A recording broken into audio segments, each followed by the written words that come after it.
90.8 நம்ம எல்லாரும் கேட்டுக்கொண்டிருப்பது அழகப்பா பல்கலை சமுதாய வானொலி. இது காரைக்குடியின் முதல் வானொலி.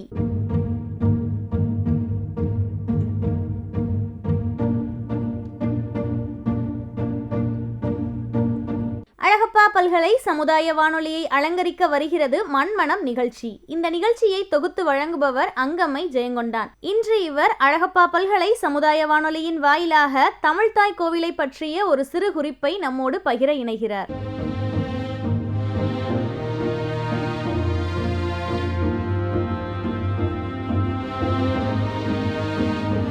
என் பெயர் அங்கம்மை ஜெயங்கொண்டான். அழகப்பா பல்கலை சமுதாய வானொலி நேயர்களுக்கு வணக்கம். பூதக்கண்ணாடி மாத இதழில் மனம் என்ற தலைப்புல கட்டுரைகள் எழுதி வர்றேன். இன்னைக்கு மொழித்தாய்க்கு கோயில் கட்டிய காரைக்குடி அப்படிங்கிற தலைப்புல இந்த கட்டுரையை வாசிக்கிறேன். தண்ணீர் இல்லாத நம் தாய்மொழியான தமிழ் மொழிக்கு கோயில் கட்டிய பெருமை காரைக்குடிக்கே உண்டு.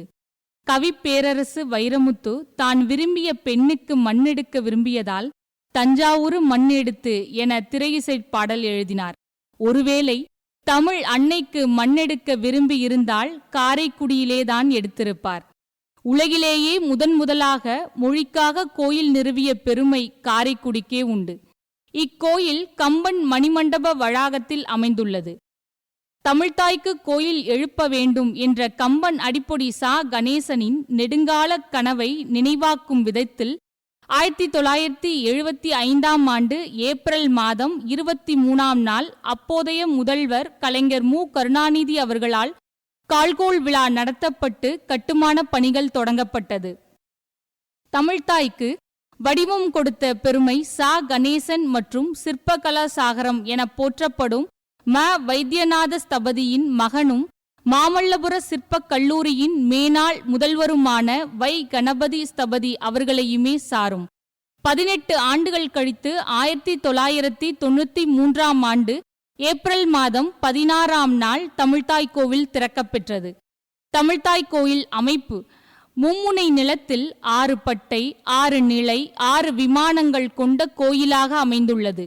தமிழ்த்தாய் கோயிலின் பரிவார தெய்வங்களாக உலக பொதுமறை தந்த திருவள்ளுவர், கம்பராமாயணத்தை இயற்றிய கம்பர், சிலப்பதிகாரம் பாடிய இளங்கோவடிகள் மூவருக்கும் சுற்று பிரகாரத்தில் தனித்தனி சன்னதிகள் அமைந்துள்ளன.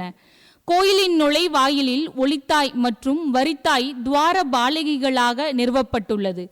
கருவறையில் தமிழ்த்தாயின் முழு உருவச்சிலை மற்றும் வலப்புறம் அகத்தியரும் இடப்புறம் தொல்காப்பியரும் நின்ற நிலையில் காட்சி தருகின்றனர். தமிழ்த்தாயின் தோற்றம். கருவறையில் தமிழ்த்தாய் 4 கைகளுடன் தாமிரை பீடத்தில் அமர்ந்த நிலையில் காட்சியளிக்கிறாள். வலது முன் கையில் சுடரும், இடக்கையில் யாழும், கீழ் வலக்கையில் உத்ராட்ச மாலையும், கீழ் இடக்கையில் சுவடியும் இடம்பெற்றுள்ளது. தமிழை போற்றி வளர்த்த மூவேந்தர்களாகிய சேர, சோழ, பாண்டிய மன்னர்களை நினைவு கூறும் வகையில் அவர்களது வில், புலி மற்றும் மீன் சின்னங்கள் தமிழ்த்தாயின் பின்புறம் உள்ள திருவாட்சியில் பொறிக்கப்பட்டுள்ளது. வலது கால் கீழே தொங்கியவாறும் இடது கால் மடித்த நிலையிலும் தமிழன்னை காட்சியளிக்கிறாள். தமிழ்த்தாயின் கால்களை சிலம்பும் தண்டையும் அணி செய்கின்றன. வழிபாட்டு முறைகள். முக்கணிகளான மா, பலா, வாழை மற்றும் இளநீர், தேங்காய், சர்க்கரை, தேன், பால் போன்ற பொருள்கள் படைக்கப்படுகின்றன. மலர், மாலை, நறும்புகை முதலியவை திருமுற்றத்தில் அதற்கென உள்ள தாம்பாளத்திலே தான் படைக்கப்பெறும். ஒவ்வொரு மாதமும் முதல் நாள் திருவுருவங்களுக்கு எண்ணெய் சார்த்தி திருநீராட்டு செய்யப்படும். திருநீராட்டு செய்யும் போது அதற்கென அன்று ஆக்கிய தொன்னை போன்றவையே பயன்படுத்தப்படும். மேலும் எண்ணெய், பால், தயிர், இளநீர், பழச்சாறு, நறுமண நீர், கங்கை, மந்திரக்கலைய நீர், பன்னீர் போன்றவை பயன்படுத்தப்படும். மந்திரக்கலைய நீரை புனித நீராக ஆக்குவதற்கு 3, 6, 12 இருந்து தமிழ் பாசுரங்கள் பாடி பாராயணம் செய்யப்படும். 16, 24, 32, 64, 96, 108 என மாறி மாறி பாசுரங்கள் ஓதப்படும். அத்துடன் போற்றி வணக்கம் ஓதி மலரும் பச்சிலையும் தூவப்படும். இந்த மந்திரக்கலைய நீரை மேலவாத்தியம், தீவட்டி முதலிய மரியாதையுடன் எடுத்துச் சென்று திருநீராட்டு செய்யப்படும். தமிழ்த்தாய் பிரபந்தம் என தமிழ்த்தாய் கோவில் திறப்பு விழாவின் போது தமிழ்தாய் போற்றி நூலாக வெளியிடப்பட்ட பிரபந்த பாடல்கள் நாள்தோறும் ஓதுவார் இசைக்க வழிபாடு நடைபெறுகிறது.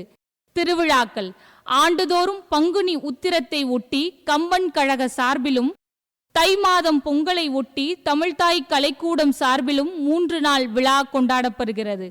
இத்திருக்கோயில் தமிழுக்கும் தமிழ்நாட்டிற்கும் பெருமை என்பதில் எந்தவித மாற்று கருத்தும் இல்லை. 50 காப்பியங்களை அணிகலன்களாக சூடியிருக்கின்ற சிறப்பு வாய்ந்த இத்திருக்கோயிலின் மூலவரான தமிழ்தாயை வணங்கும் இந்த தருணத்தில் இத்தகைய அரும்பணியை இடைவிடாது ஆற்றி வருகிற கம்பன் அறநிலை நிர்வாகத்தை நாம் அனைவரும் மனம் நிறைய பாராட்ட வேண்டும். நன்றி, வணக்கம்.